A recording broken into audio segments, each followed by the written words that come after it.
Hello guys, welcome back to the channel. My name is Diamond if you're new here, and if you're not new here, you're an OG, welcome back. How y'all doing? So today we're going to talk about what it looks like or how to do your reset in your 30s with responsibilities, spouses, kids, all that good stuff.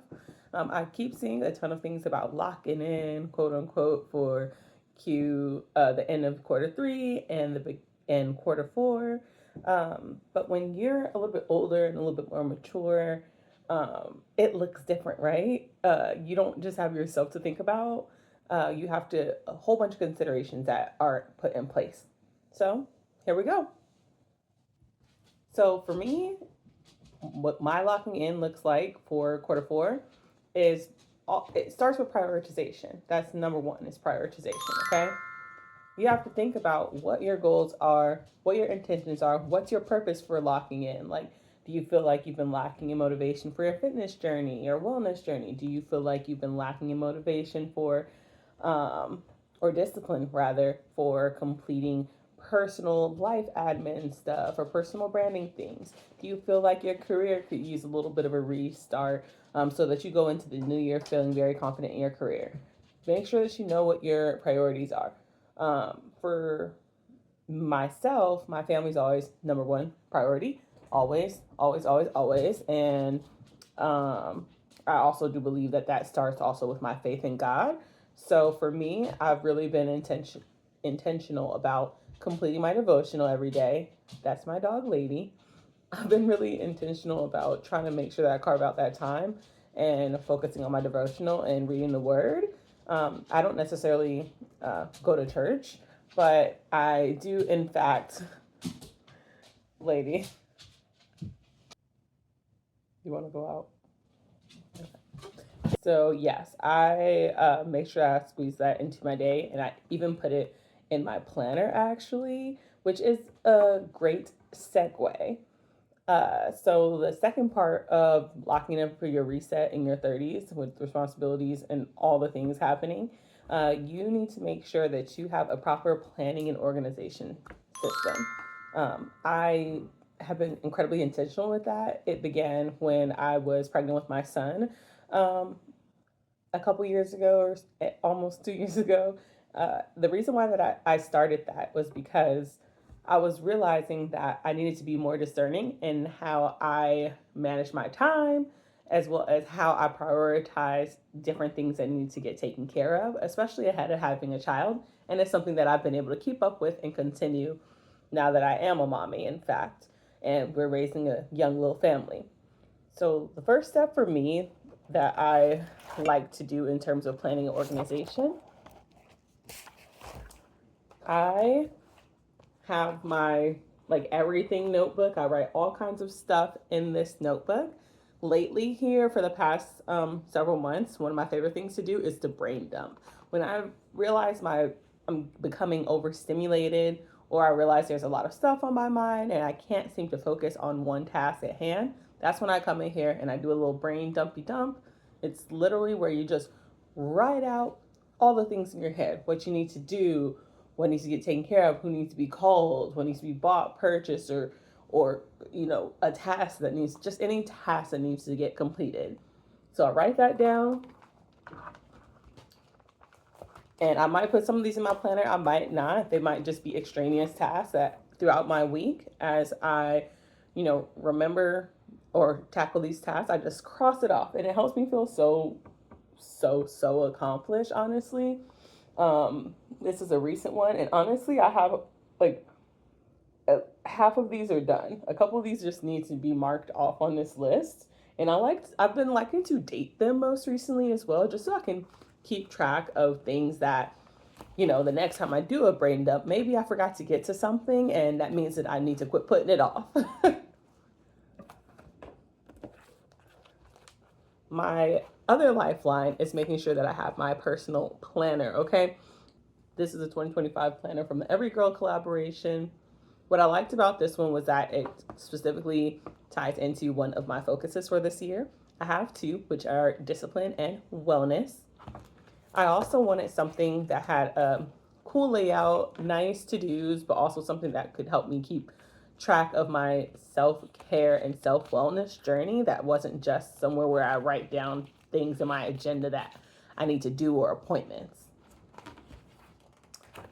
So, something else that I've been liking to do is making sure that I make my layouts super fun and cute to help me, I don't know, just stay kind of motivated and planning and stuff.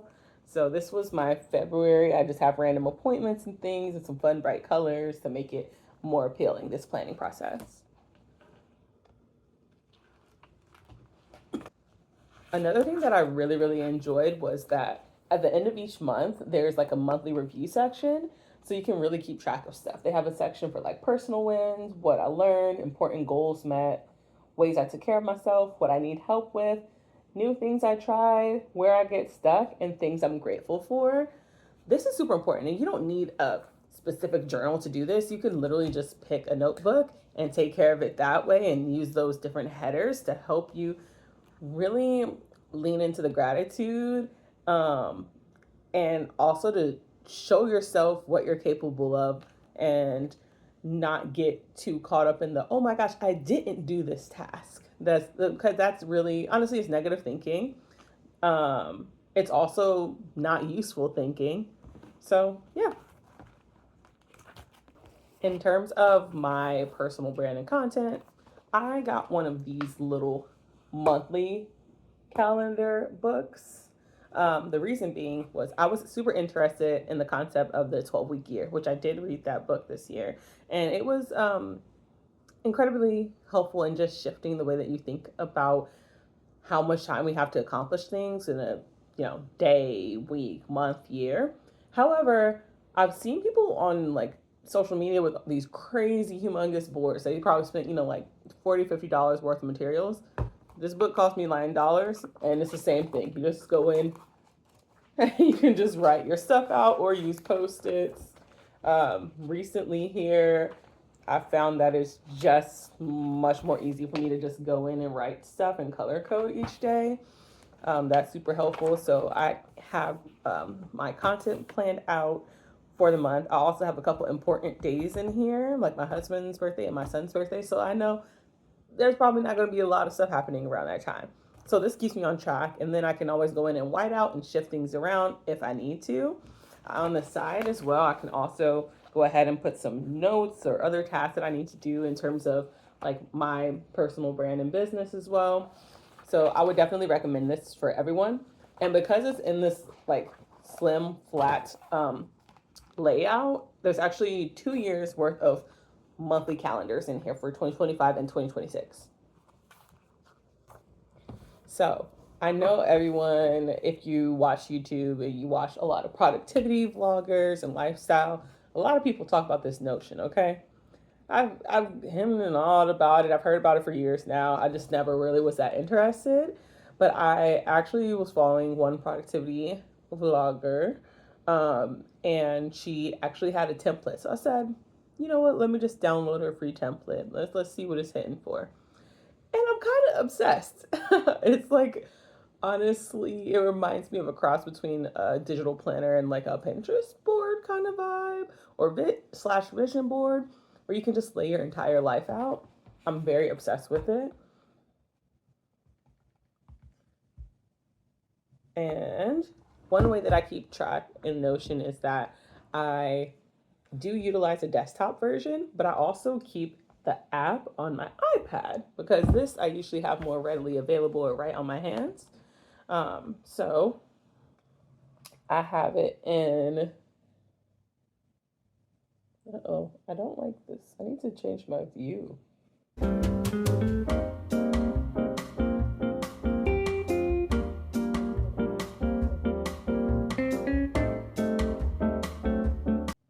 Okay, I got a little caught up in just making sure the parents look good. But essentially, I did utilize this template and have been reworking it. I got this template from Jenna Hong, actually. I will make sure that I go ahead and link her so that y'all can keep tabs on how her productivity journey is going. And it's just a my 2025 uh, Notion template. There's different sections on here, like for your goals, for health and wellness, which is again something I'm really um, excited about currently. Um, there's you can put different widgets. I have my 35th birthday widget on here, the temperature calendar on here. You can add your own vision board. That's just hers because I just haven't added mine on here, but definitely recommend checking out Notion, even if it's something that you just do as a hobby. Um, highly, highly, highly, highly recommend that you give it a try. So the third part of resetting for your 2025 and in your 30s is simple and straightforward. Maybe it sounds cliche. Just do it. Just execute. Just do it. Um, a lot of us overthink things and overthink processes, and sometimes you have to actually just get up and just do the thing. Even in regards to this video, I've been thinking about this video and not sure if I want to do it or if I even would seem like a reputable source or a source of valuable information for someone else. But who cares if I like, you have to just do the thing sometimes. So I got myself together, throwing a little makeup so I don't look crazy on here for y'all. And I just sat down and I filmed this video as my son's taking his little nap. Um, that's something that I'm trying to be more intentional about, is just getting up and doing things, even when I don't feel like doing them, whether that is folding laundry, sweeping, cleaning, um, cleaning up my son's toys. Um, you have to just do things sometimes and kind of force yourself to like get over yourself, if that makes sense. Um, and as long as you're doing that, then honestly, like, you're going to be able to accomplish so much and your reset is going to feel so much more seamless for sure. So we're going to go over that one more time. The first step in your locking in for Q4 is going to be prioritization. The second step is going to be planning and organization. The third step is going to be just do it. All right. Thanks, y'all, so much for watching. I hope this was incredibly helpful. Let me know what other kinds of things y'all might like to see. I do love these little sit down videos, and I would love to do more of them. Thanks so much. Have a good day.